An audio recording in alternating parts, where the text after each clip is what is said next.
Okay, we're going live to London, where presidential candidate of the Labour Party, Peter Obi, is addressing the Chatham House in London. Dr. Ellis Vines and his team for the global impact of their mission and commitment to engagement with nation building in Nigeria. In providing this global platform to interrogate the vision of those seeking to lead Nigeria at this time with clear existential threats, as I will discuss shortly, are pervasive across our dear country. This Chatham House event challenges us to a new thinking.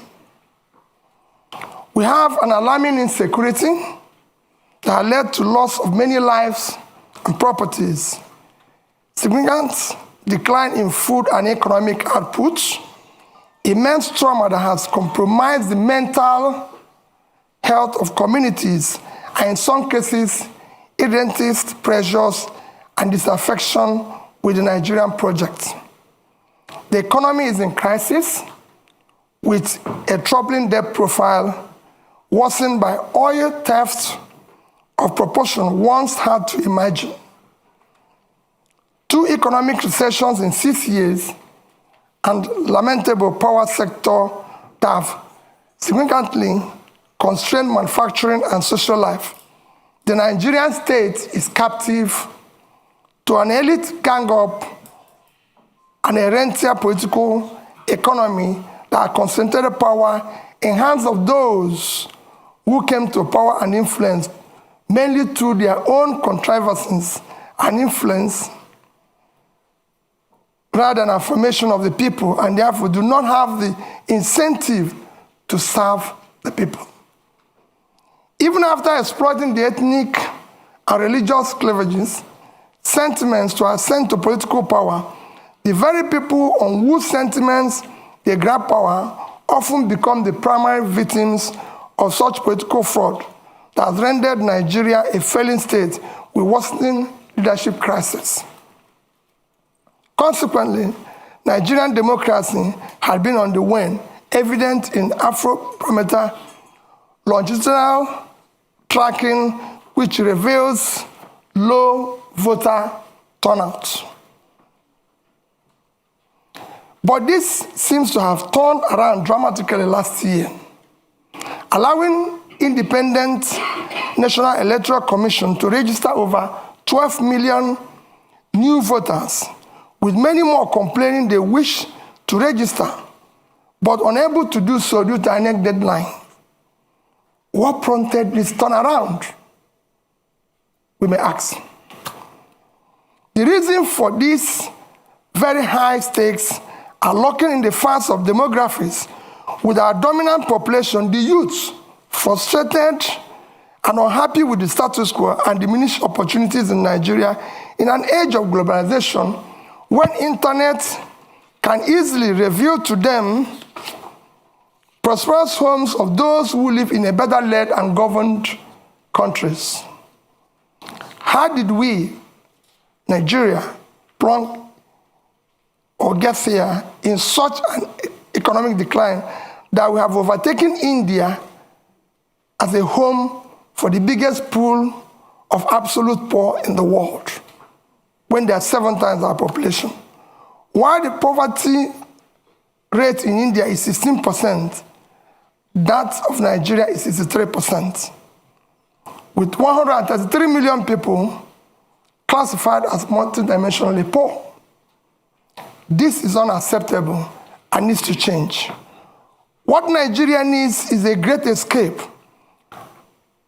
As 2015 Nobel Prize winner in economics, Angus Ditto of Princeton University, elucidated that what separates poor and rich nations is attributable to health and education.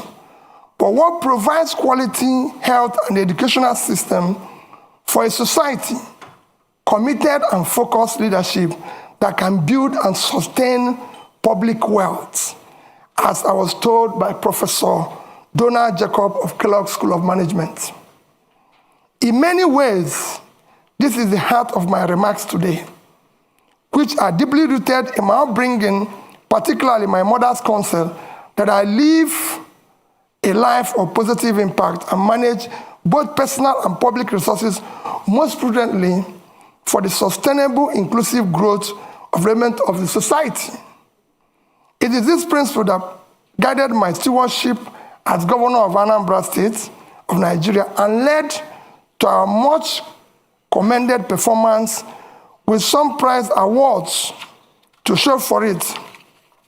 Some awards for outstanding accomplishments in key Millennium Development Goals, now Sustainable Development Goals. It is the same counsel and principle that is guiding and motivating me to offer to serve in a new Nigeria. The answer lies in leadership, institution, and demographics. The good news is that the demography is driving the change we're seeing in Africa. With election after election last year in Africa, in which establishment parties are being upturned by new and small parties. It is this change that my vision of policy change and institutional development is rooted in a push for a broadened scope of social mobility and freedom for Nigeria, particularly for the youths and women.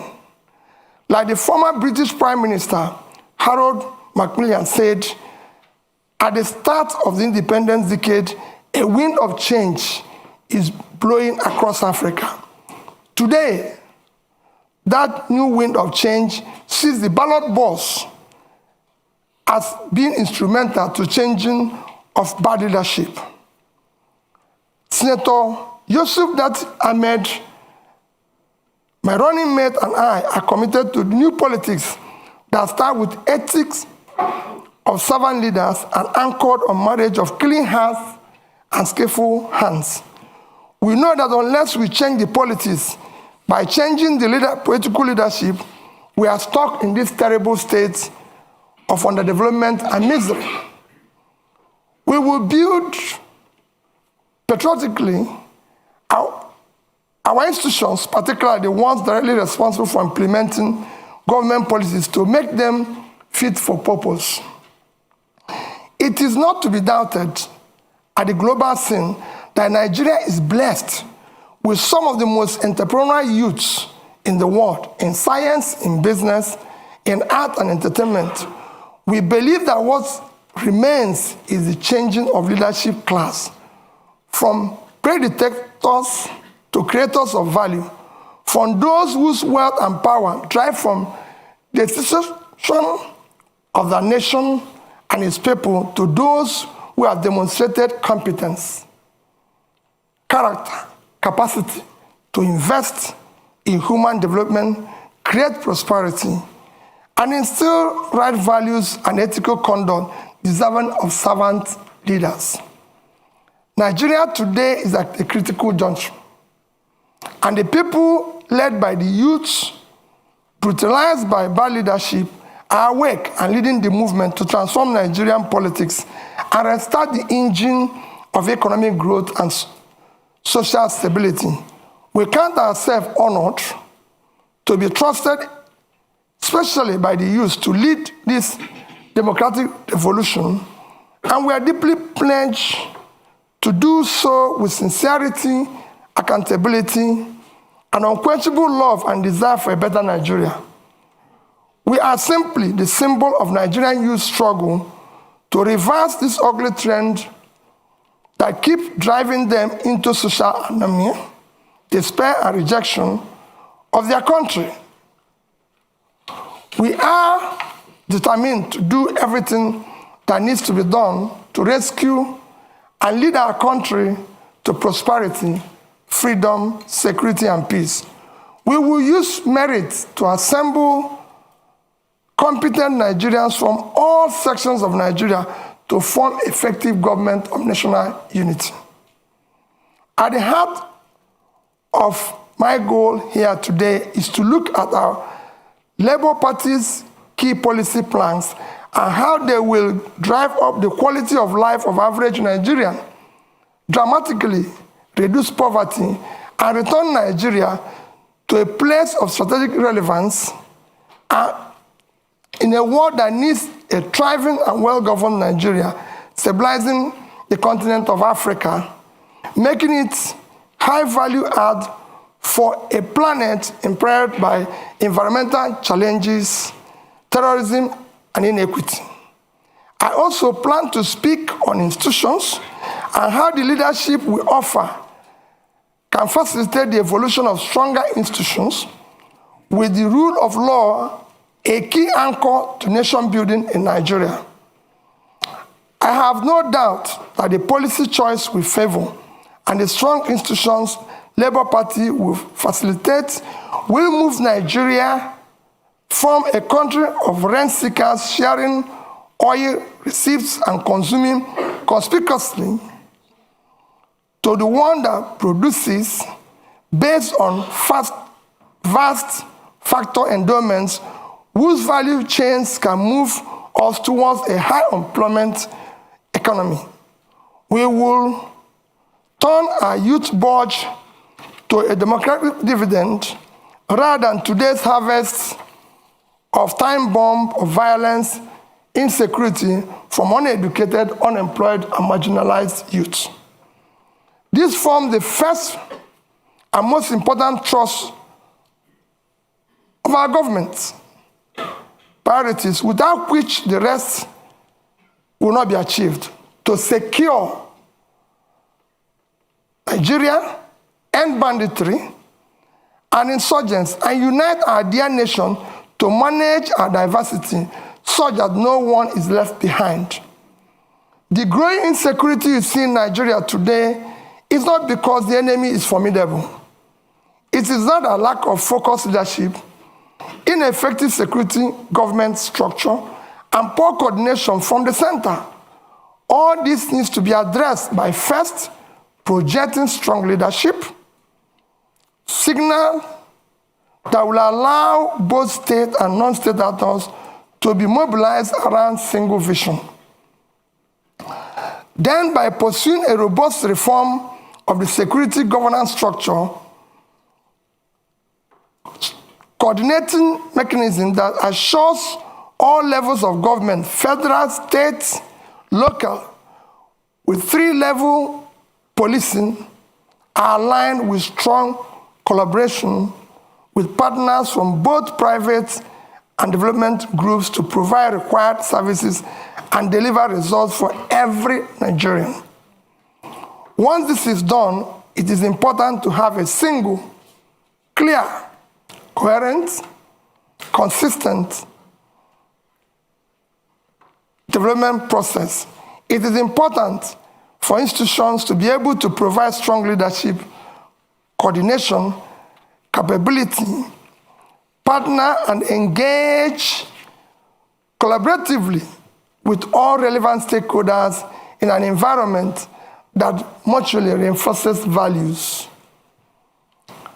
The second plank of our policy thrust is to shift emphasis from consumption to production by running a production-centered economy that is driven by agrarian revolution and export-oriented industrialization. With about 70 million hectares of arable land, we will pursue an agricultural revolution through proper segmentation of Nigerian to activate and harness factor endowment of different parts of the country for both rapid and mechanized agricultural development, and as a pillar for Nigerian other sectorial development and industrialization. We will incentivize and invest in an agro-cluster and industrial cluster development across our geo-resource zones to take advantage of agglomeration and scale effects, of particularly in the northwest, northeast, and north central regions of Nigeria. We will dredge both River Niger and River Benue build dams massively to support planting of economic trees across the country for local usage, poverty and elimination, export and revenue generation. A key task is to sequentially but decisively dismantle the inefficient and anti-market distortionary structures restraining Nigerian economy from creating a precondition for a dynamic pro-market economy. We will employ entrepreneurial governance to dismantle impediments to free trade and ease of doing business, and implementing radical economic policies that will drastically reduce our debt service, a major drain to the government revenue as it is today. Our micro, small and medium-scale enterprises will be robustly supported.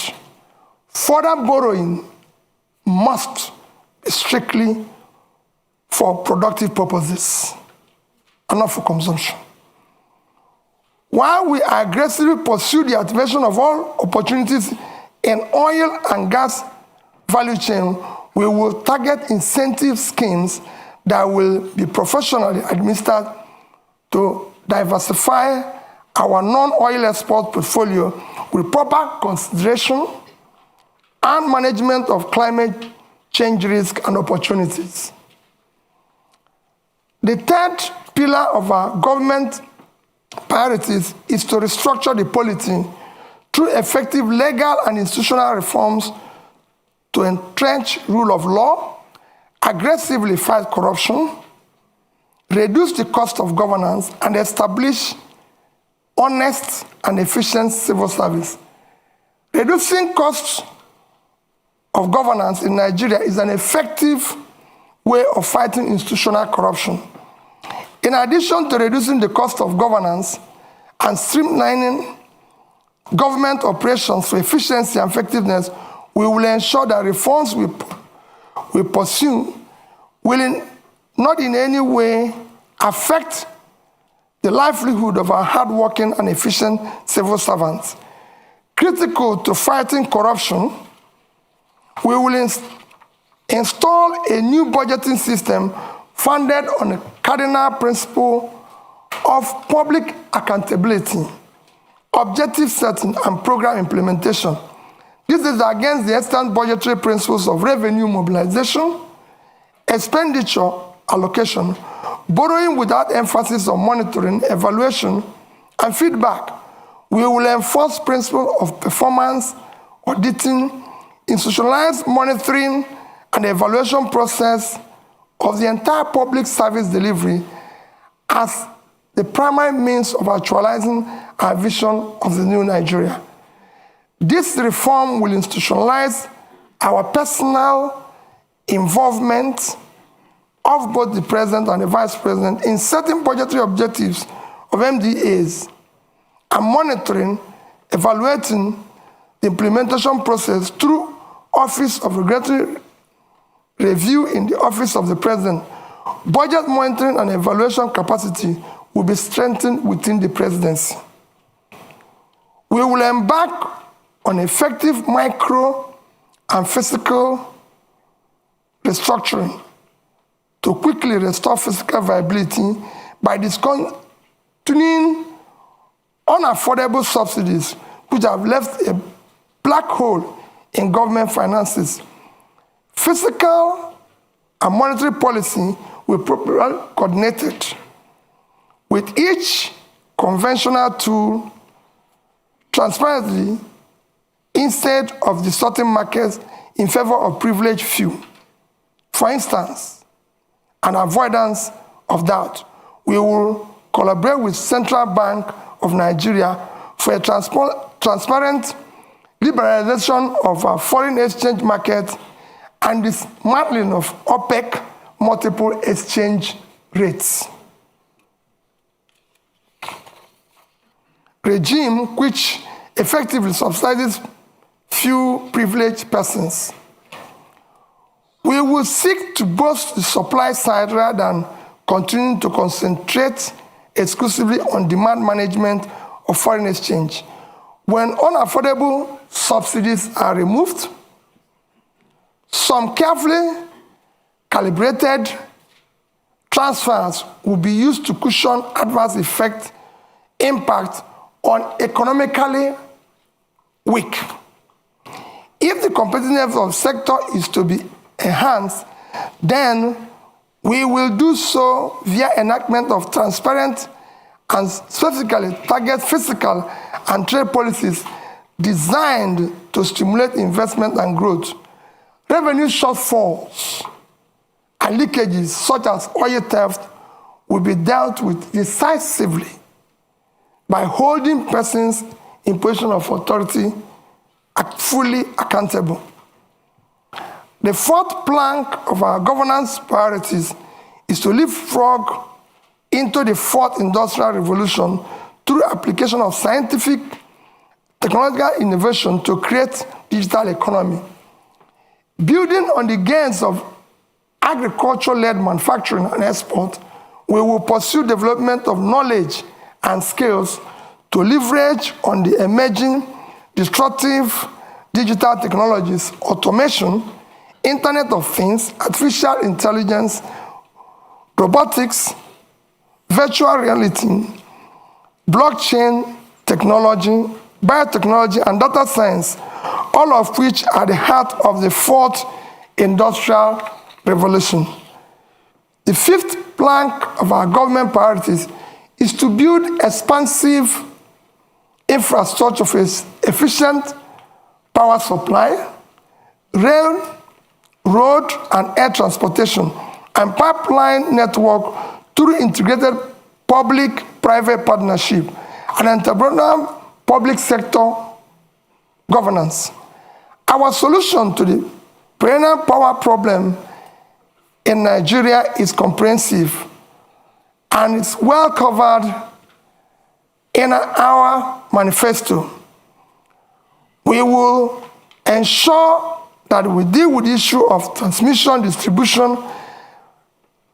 However, we will immediately complete the 2.3 billion Nigeria Siemens network improvement deal to achieve a stable 7,000 by the end of this year, 11,000 megawatts by 2024, and 25,000 megawatts by 2025. We will support local manufacturing capacities and power technologies and encourage and expand local R&D in universities, training centers, and workshops, through which many jobs will be created. Our sixth priority program is to enhance human capital development of our youth for productivity and global competitiveness through investment in education, in research, quality health, and entrepreneurial education. The World Bank Human Capital Development Index ranks Nigeria 168 over 173. To move Nigeria right to the top bracket of the index, we will pursue a Marshall Plan type program on education that incorporates compulsory technical and vocational skills, sports, entrepreneurship, programming, digital skills from primary to secondary school level. In line with this commitment to transform our educational sector, we will prioritize funding of this critical sector. Our tertiary institution will be remodeled to serve as hubs and centers of research, development, and commercialization of ideas for quick industrialization of Nigeria.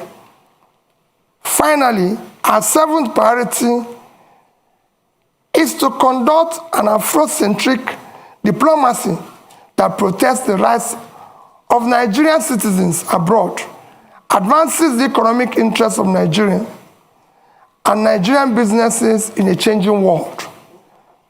In concluding, let me say that the problem with Nigeria is at once complex and simple.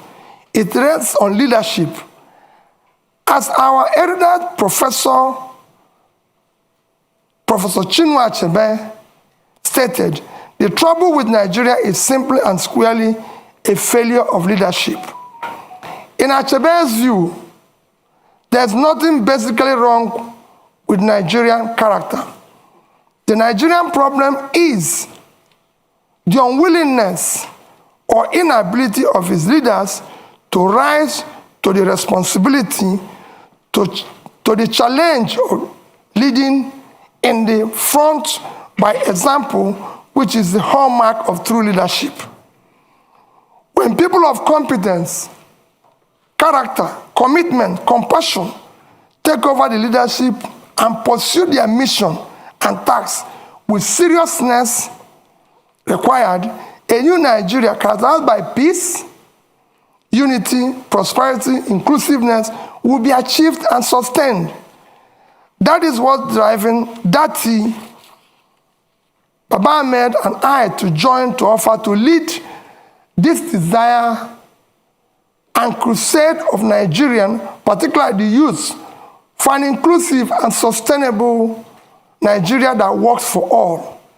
In line with my upbringing, especially my mother's counsel, my promise is that Nigerian resources will be most prudently used for Nigerians. And as Commander-in-Chief, I, Mr. Peter Obi, sincerely pledge that our path with Nigeria will be diligently pursued to create a new Nigeria characterized by sustained and inclusive growth and development for all. Thank you, and God bless all of you.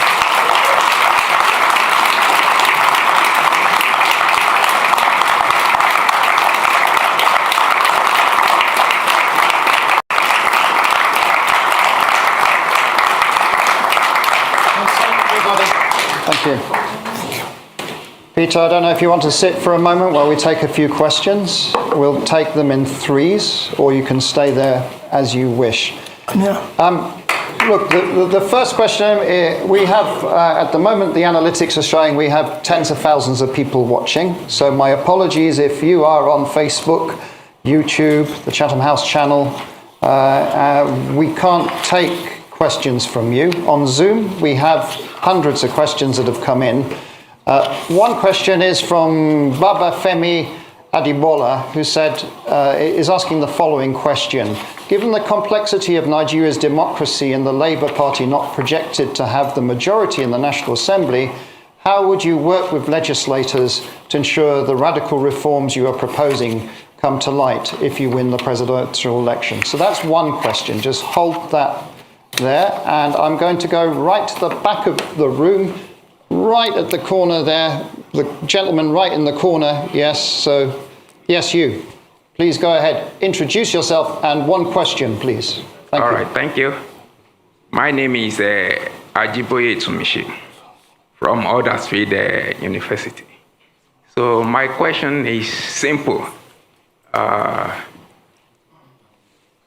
The activities of the hip-hop in Nigeria is on alarming rate every day. And with all the policy, beautiful ideas that you've listed down, sir, without tackling security head on, they are impossible. So one of the allegations given to you is that you've not condemned the activities of the hip-hop. So, and the tackling of security. Can you sum up, please? Let me land. Tackling of security. Ladies and gentlemen, let's. Sorry, I'm a student. We are to line. Tackling of security. How will you tackle it, sir? Are you introducing? Yes. Please. Are you introducing state police, or are you strengthening the federal government security apparatus? Thank you. Thank you very much. I have another question that has come in, which I want to ask from our virtual audience, and it's from Vivian Achekwezu, who's asking the following.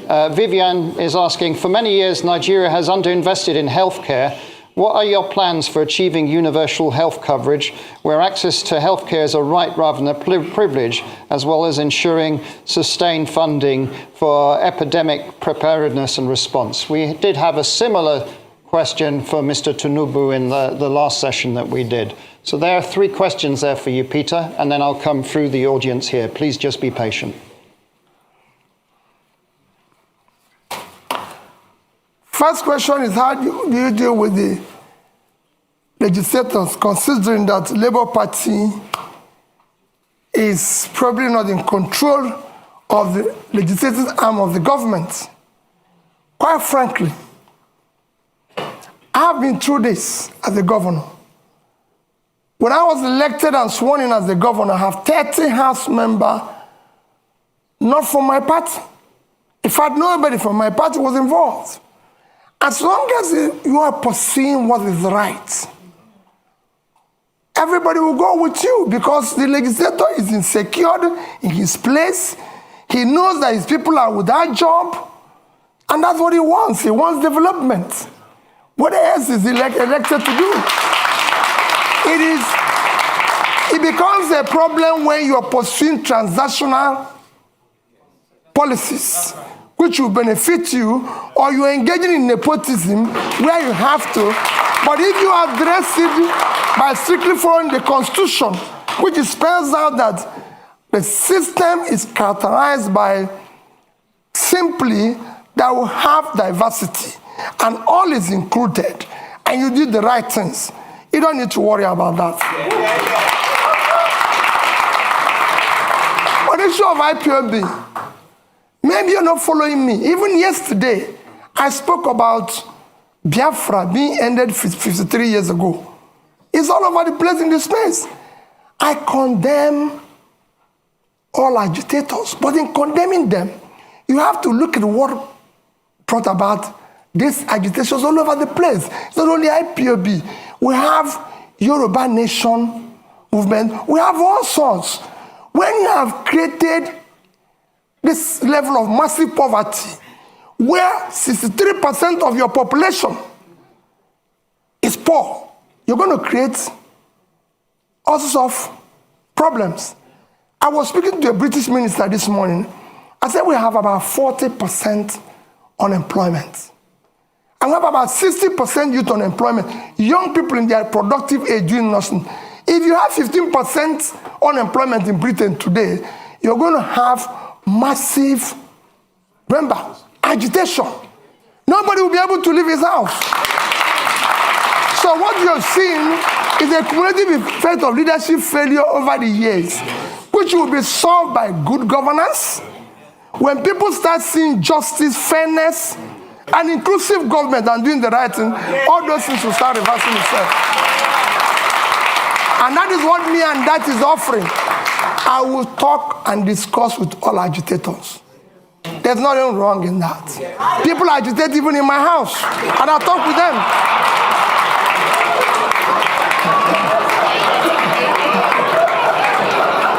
So I'll deal with everybody.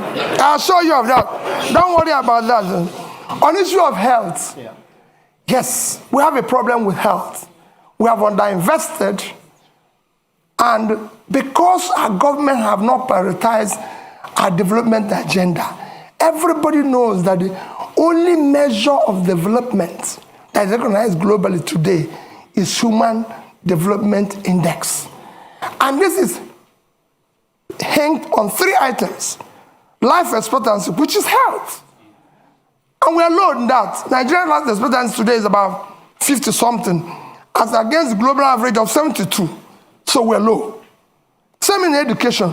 So it's to prioritize that. I just gave somebody an example. In the past 5 years, from 2015 to 2021, Nigerian budget in health is under 2.5 trillion naira for 200 million people. It's unacceptable. Even this year, our budget for health is about 1.5 trillion. Our budget for education is about 2 trillion. 2 of them combined, annual budget is about 3.5 trillion. when your 6-month budget for subsidy, which is a criminalized, listen, if 3.6 trillion is unacceptable. You have to put money in key development areas, as Professor Ditto has just mentioned, that I read out here, that what separates country, rich and poor, is health and education. So it's clear. So we will deal with it. But he said, how do you cover it? Nations of our size have covered it. How did India, for 1.4 billion people, cover issue of health? How did Indonesia cover that? We have big nations that have done it well. If we don't know how to do it, we learn from them. There's nothing wrong in learning if you don't know how to do it. I'm going to take more questions. Now, there is someone who has such a strong arm. Their arm has been up for 15 minutes. Now, I'm not going to say that's criteria for taking question next time, but madam, you get the question. You have the strongest arm in the audience. Please introduce yourself. One question. Thank you so much. Good afternoon and welcome, sir. My name is Priscilla Winkbo, and I'm an independent broadcaster here in London. And sir, you spoke about your point number 5, which is to generate electricity and power in Nigeria. And you spoke about transmission, distribution, and generation. But I think it's fair to say that our problems with power goes beyond those 3 areas. And the main problem that I see here is this. We have a population, or part of the economy, shall we say, those who supply spare parts, the engineers, those who work within that sector, whether it's those that are selling generators, and we know that that issue is perhaps the biggest issue when it comes to our power generation. So my question here is this. How do you plan, number 1, and I'm going to take a risk here, to deal with the big boys, and how do you also plan to address that economy that will then no longer exist because you have generated power? Because I'm sure that they too will rise up against it. Thank you so much. Thank you very much. We did online have lots of questions about refining also, and so this is a key issue that people are asking question about. So the gentleman there, a bit further along. Yes, there, you, just there, yeah. Please go ahead, introduce yourself. Thank you very much. One question. Good to see you, Peter. Paul Arkwright. I was the British High Commissioner to Nigeria from 2015 to 2018, and it's good to see you in London, sir. Thank you very much for your talk. I've now moved into private business. I'm a consultant, and I'm advising companies and funds, investors, to look at Africa, to look at Nigeria, to consider investing there, and everyone agrees, I think, that FDI, foreign direct investment, is critical to the future of Nigeria. But they, at the moment, they're very cautious, and that's putting it diplomatically. When you become president, sir, could you tell me the sort of 3 things you would do in the first, let's say, 100 days, which would encourage, which would send the right signal to foreign investors to look again at Nigeria, not just look again at Nigeria, but to invest in Nigeria? Because as you know, I'm one of Nigeria's strongest supporters, and I think this is a country which is worth investing in. Thank you. Okay. And I will come back to this side. The gentleman just there. You, sir? Just there. No. Behind, sorry. You're the lucky one. One question, short, please. Give your name. Good evening. It's William Owomayi, the UK's young ambassador to the Commonwealth and a member of Chatham House. You've caught Nigeria by storm in recent months with your campaign and your vision to unify Nigeria, mobilizing young people all across the country. You mentioned debt a few times in your speech. Currently, the government is repaying debt to the central bank at an interest rate of 19.5%, which is extremely high. How do you plan to support the next generation? The government is paying? Repaying the central bank debt by 19.5%. interest rate. How do you plan to support the next generation by dealing with the debt repayment crisis? And also, how do you plan to deal with tackling financial transparency in Nigeria? The central bank hasn't released its balance sheet in about 3 years. Thank you. There you go, Peter. 3 questions. Let me start with my sister there. He talked about the big, what you're saying is about the big boys who are selling generators. Let me assure you what we've been campaigning on. Our campaign, you have heard them say we don't have structures. That is the structure we're trying to destroy. Structure of criminality. That is what I mentioned. That Nigeria is being held captive. That structure is structure that has impoverished Nigeria. We will dismantle it. It will not be there. I assure you of that. We're going to turn around the power sector. Nigeria generates about, today, 56,000 megawatts of electricity for 200 million people. And South Africa, the second biggest in terms of economy in the continent, 5 to 6,000, that's been 5 to 6,000, sorry. And South Africa, the second biggest economy, 60 million people, generates about 40 to 50,000. And South Africa, in the past 3 months, have declared emergency in power and said anybody can generate up to 100 megawatts without license. So somebody who is 60 million, generating about over 40,000, declared emergency. What do you think somebody with 2 million people generating 5 to 6,000 will do? War. I'm going to declare war on power, and I'll solve it. Anybody who stands on the way, so be it. Bringing back foreign investor is very simple, Paul. Foreign investor is like bee and honey. All you need is to create honey. The way bee will find the place is very simple. Foreign capital is scared of corruption. Is scared of bad policies. Is scared of where there's no rule of law. You need to put a regulatory environment that makes it conducive. You need to secure it. That is at the heart of what Datti and I are offering. We will build that intangible assets of securing the country, making sure that we govern to rule of law. We will fight corruption.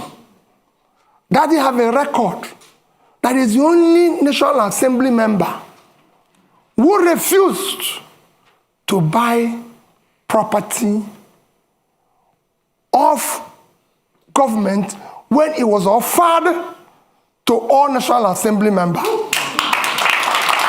You can go and look at his record. If you have seen anywhere he has compromised or put himself in a transactional position. And I'll stop running. I know how I approached him. And I told him, I and you owe it to save our people. That's why we came together. And we came back and said, we'll work as a team. We'll solve this problem. Go and check my record. I've governed the state for 8 years. And I've challenged everybody. Paul, you were there.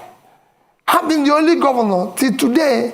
The day I left office, I was not owing salary, pension, gratuity, or any contract or any supplier. And I left the 3 banks in Nigeria, which I say every day.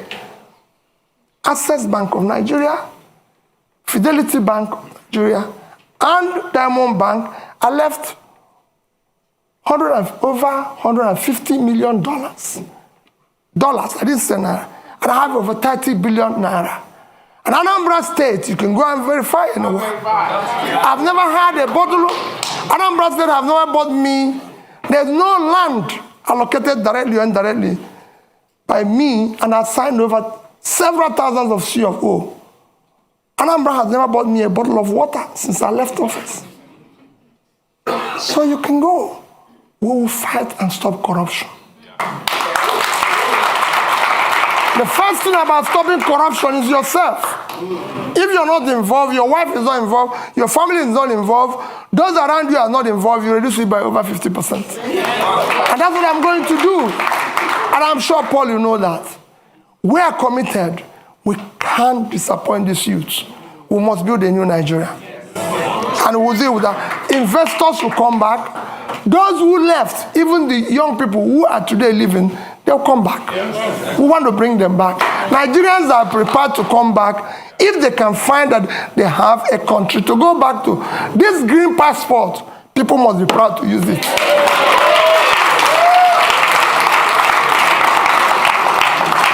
On issue of capital, where do you find money? My young brother, there's nothing wrong in borrowing. Borrowing is a legitimate way of every government I've studied in the world borrow. Even Britain, as we speak, owns over 70% of their GDP. Every government I know lives on borrowing. Even Norway, with 1.4 trillion sovereign wealth, is owing. The economies of the world, the third biggest nation in the world is America. The debt of America today is almost 100% of their GDP. The second, China, is almost owing over 60% of their GDP. Japan owes over 230% of their GDP. But let me tell you the difference. Japan is owing over 230% of their GDP. They invested the money to save their economy. And in that, even with that, Japan is still the highest holder of US treasuries. So there's something they can fall back on. What has happened? So borrowing is not wrong. If I have time, I compare two countries that borrowed with Nigeria and how well they've done. But what has happened is that when you borrow for consumption, you have a crisis. Nigeria borrowed for consumption. Nigeria in 2015 had a GDP per capita of $2,550. And we're owing about 15 trillion naira. Today, with central bank ways and means, we're owing over 75. So we have grown that debt by about 400%. But our per capita is 2,000. That means that the money we borrowed was thrown away. So that is what I'm going to reverse. We will restructure the debt as it is today. We will restructure it and put it a long time to be able to pay it. I'm a finance person, that is one. And then we will not say, like I said here, no more borrowing for consumption. We will still borrow, people will see it, it will be transparent, it will be for investment. And that's what we intend to do. Countries have been in this situation before. We're not in a situation where other countries haven't passed before. It's a question of showing leadership, and we will be able to solve it. Thank you. I'm coming back. We are now almost around 60,000 people just watching us and sending in questions. So we're trying to be at least a bit inclusive. We have a question from Debo Ademoyo, who is asking, what are your policy ideas on climate change? Do you have a plan for ensuring sustainability in a new government? So that's one question. Then there was a joint question from Miss Etty and Zindi Anthony Levy, and they're asking, insecurity is a major problem. What are your plans in tackling this? What are your plans in terms of security sector reform in Nigeria? I'm going to take two more physical questions in the room. The lady right in the front here. So I'm not going to discriminate with the front rows. Please, go ahead. Thank you. My name is Chi Chikwendo. I'm a practicing solicitor here, advocating, of course, for rule of law. Thank you so much, Your Excellency, for the inspiring exposition on your vision for policy change and institutional reforms. It seems to me that it's clear from that if and when elected president, your transformation vision to increase the production capabilities across the various sectors mentioned, including agriculture, extraction industries, human resources, will, to a large extent, hinge on the depth of your level of commitment with Obi-Datti. and ownership to implement the proposed policy changes and institutional reforms. However, there is no doubt in my mind that Your Excellency is well aware of the prevailing fundamental challenges to those reforms, including clientele patronage, political capture, and the institutionalized corruption that you mentioned. So the question is, how do you intend to navigate these challenges differently from the efforts of previous administrations, particularly with a view to modifying the behaviors of the key players in support of achieving those anticipated outcomes? And I was very warmed when you mentioned you're broadening the scope of youth inclusion and women based on gender issues. So further, how do you intend to quell the current ethnic tensions ravaging our communities and consequently stagnating economic growth and development, and to implement a pragmatic mechanism for dealing with those societal concerns for equal... Okay, please. We need... The longer this takes, the less questions. Madam, please, now. So the question there is, how do you intend to implement a pragmatic mechanism for dealing with those societal concerns for equal access to the services, inclusive participation, and integrating the various ethnic groups? Thank you very much. Thank you. Peter, if you answer those questions, because that was more than one question. Well, let me start with the issue of, you have, like you said, you have more than one question. I have about 2 questions. Let me start with the issue of ethnic tension. The ethnic tension you see today is based and as a result of injustice, unfairness, exclusion, marginalization. As soon as you start reversing that, they start going down. That is what I said to young men about agitation.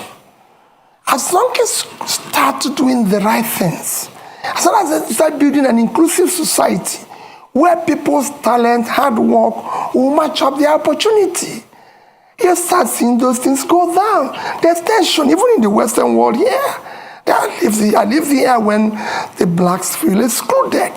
But as the more the government opens up and tolerates and builds an inclusive, transparent, more broad-based, acceptable, they will come down.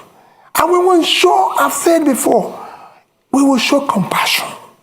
We will show love. Because there's nothing, you're a leader. Don't go away when Bayelsa is under the water. Don't leave Jigawa to die. Don't say, oh, I cannot go to Southern Kaduna because there's a problem. We will show compassion. We will lead from the front. We're not going to walk away.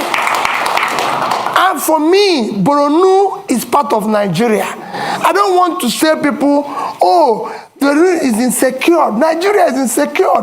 Like I told the IDP people in Christmas, I spent my IDP with IDP people in Makurdi in Christmas. And in New Year was another IDP camp in Abuja.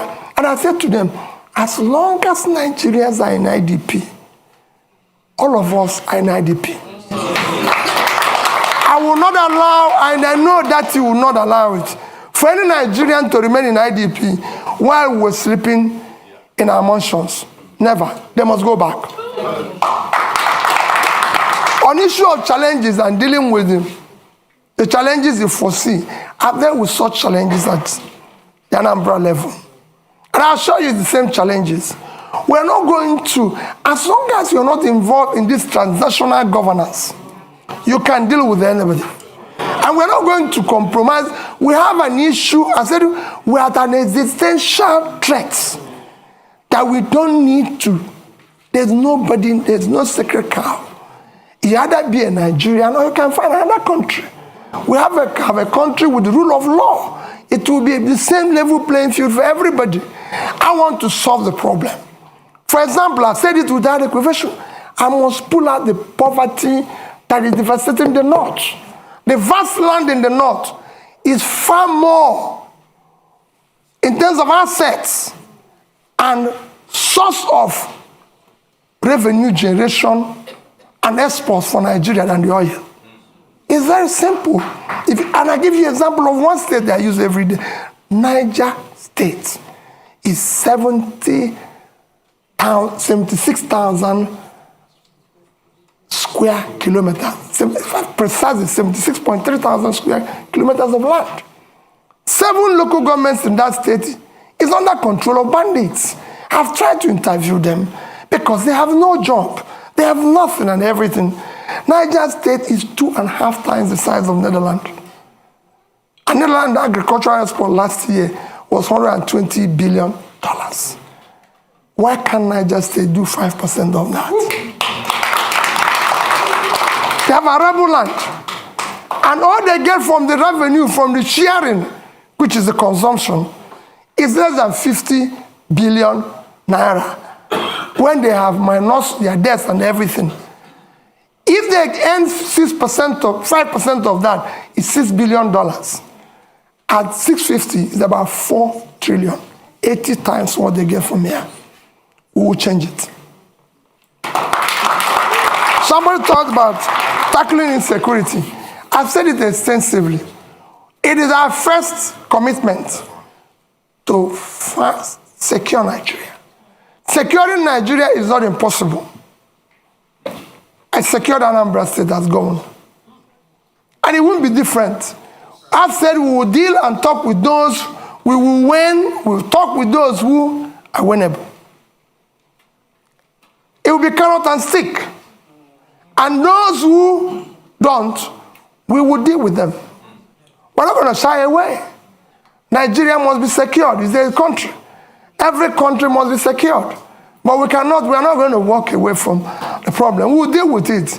We have our armies and military used to secure Africa. So this is time to go back and resonate that spirit in which they used to secure Africa to secure Nigeria. And we will deal with it. On climate change, I've always said we'll follow the protocol. And I did mention here about issue of things like planting trees, issues of dredging. These are some of the climate change issues, because as you see today, we have a situation where there's flooding in Nigeria because we've not dredged River Niger, River Benue, and everything. And I said it consistently. This is not difficult. We've awarded contracts for it in the past. Today, every Egyptian will tell you, no Nile, no Egypt. They have used it to improve the water transportation, which dredging this one will do. And that's along fighting climate change. They've used it for other means, which we will use the same River Niger and River Benue to do. River Niger and River Benue combined is, River Niger is 4,200 kilometers long. River Nile is 1,400. River Benue is 1,400 long. So two of them are 5,600. Nile is 6,650.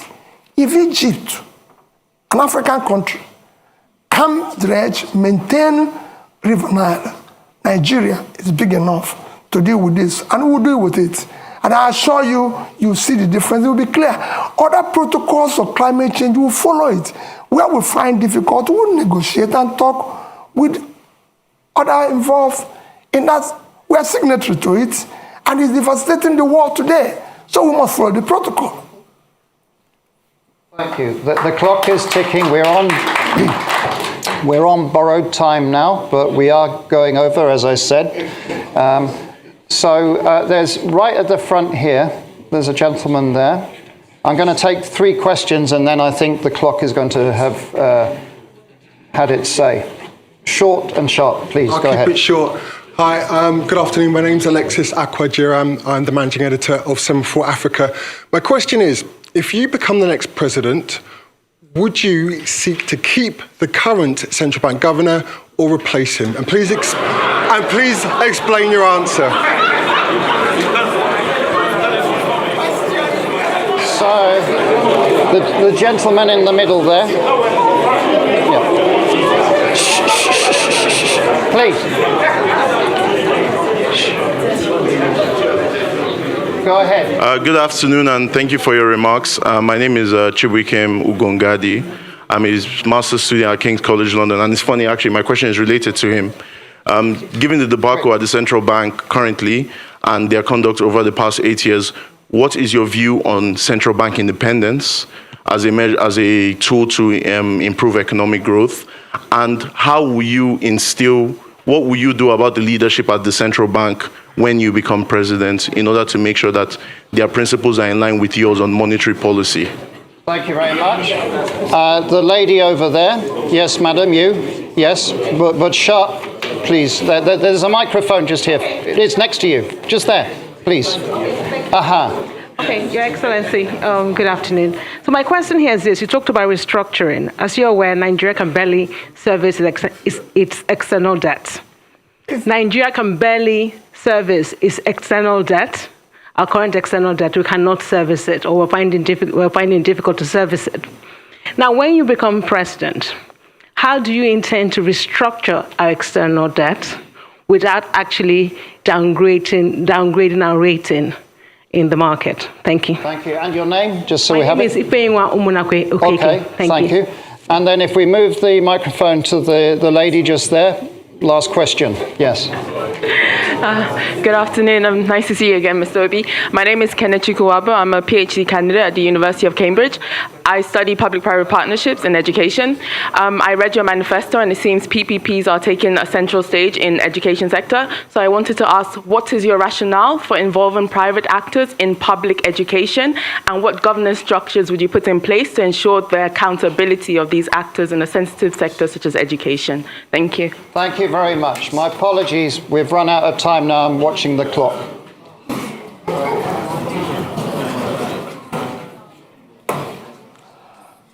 Okay. Alex, I hope you will allow me. There's somebody here that is so keen.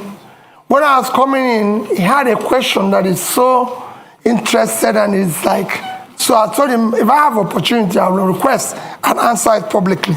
Okay. Let me again go. People are talking about the central bank governor. The problem, first, let me assure you, central bank will maintain its independence. It will be respected. And again, it is not the problem of the person there. Central bank have a role of monetary policy, if I'm right. Then you have this physical space. It's like a street football. When the person who is supposed to be in the physical space is no longer, it's like you go to a football match and somebody who is supposed to play in a particular wing is no longer there. You find people playing various wings. The weakness of the physical space allows the monetary space to take over, and in supporting, because there's a weak governance structure, that is why we're able to do what we're doing. What is happening today is happening. So if you're replacing Godwin and putting somebody with that level of physical rascality, which is what is fueling our inflation and even our rate of exchange today. You know, these are some of the things you need to cut. As long as the government continues on that fiscal rascality, that situation will occur. That's what you need to fix. I won't say what will happen. His term is actually coming to an end. So it won't be too long.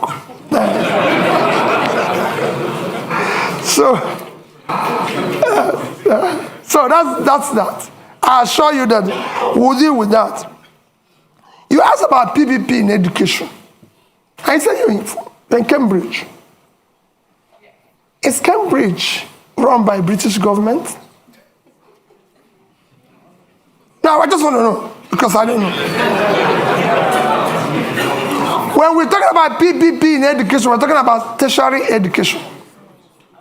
We're not talking about basic education. We will ensure that basic education is free, and we will drive it aggressive because we have 20 million out of school children in the north, which I've said we will deal with decisively, because those children mostly have learned Quran, which means they're intelligent. We'll meet them at the point of learning Quran and teach them skill. But the tertiary education, we must find a way to fund it in a collaborative way, public partnership, in order to be able to ensure that 4 years will be 4 years, not what is happening today. That's what we mean by that. And it will be, you'll see, it's a win-win situation. That's it. No, not the basic. It won't be the basic.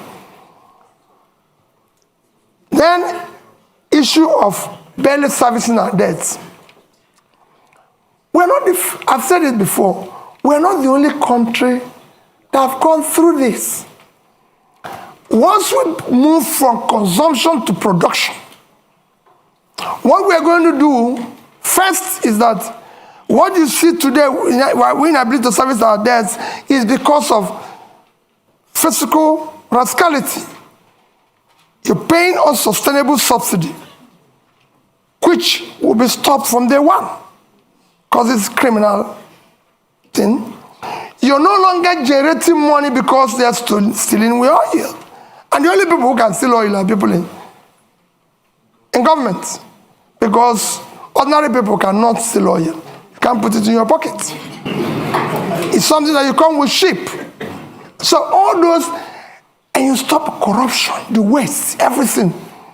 And you go to seek to ensure that the revenues of government are properly collected.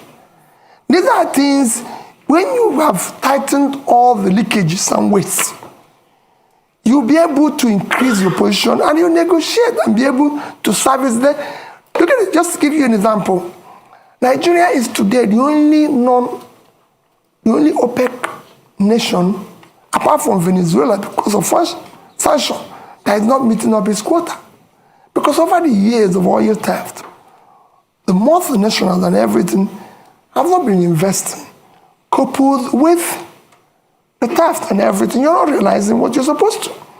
Every other nation that is in the same condition was able to bring down their rates and inflation within this period of Ukraine war. I'm not saying it's good to wait for war to be able to get more revenue, but people are taking advantage of it, because it's there. And you can't run away from it. But we couldn't take that advantage. Our situation got worse because of poor management of our own physical space, which will change without an eye. And finally, like I said, somebody kept telling me that issue that people have been saying that if I become president, that there's issue of being, how do I say, what word do they use? Stingy. Pat knew the question of stingy. How are you going to manage? Because they said you'll be stingy and everything. And let me say it publicly that people don't know what it is all about. At the heart of poverty is capital formation. And you can't go about capital formation without savings. Even in the most developed world, which is why I said that Japan holds highest amount of US treasury. If you listen or you go and read about what Professor Ragnar Nask done in the 50s, it showed it clearly. Capital formation is the heart of poverty. Without capital formation, you have low productivity, low income, and you produce poverty all over the place. What I was doing as governor, I was the best governor in Millennium Development Goals by the UNDP. You can go and check that. It's there. I I won a prize for the best road network. I won the Gay Prize back to back on health. You can go and see what I did in health. Build scratch, teaching hospitals and everything.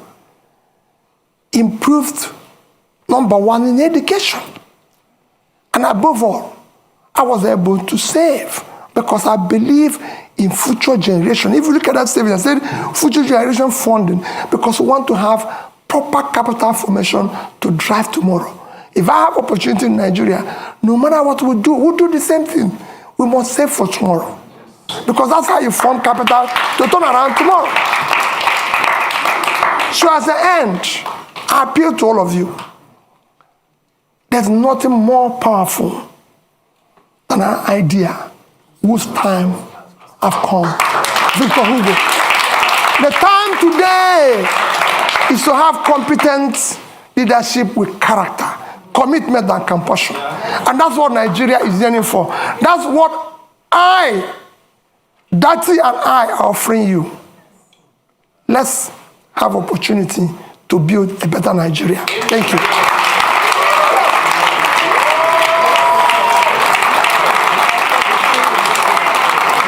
Thank you.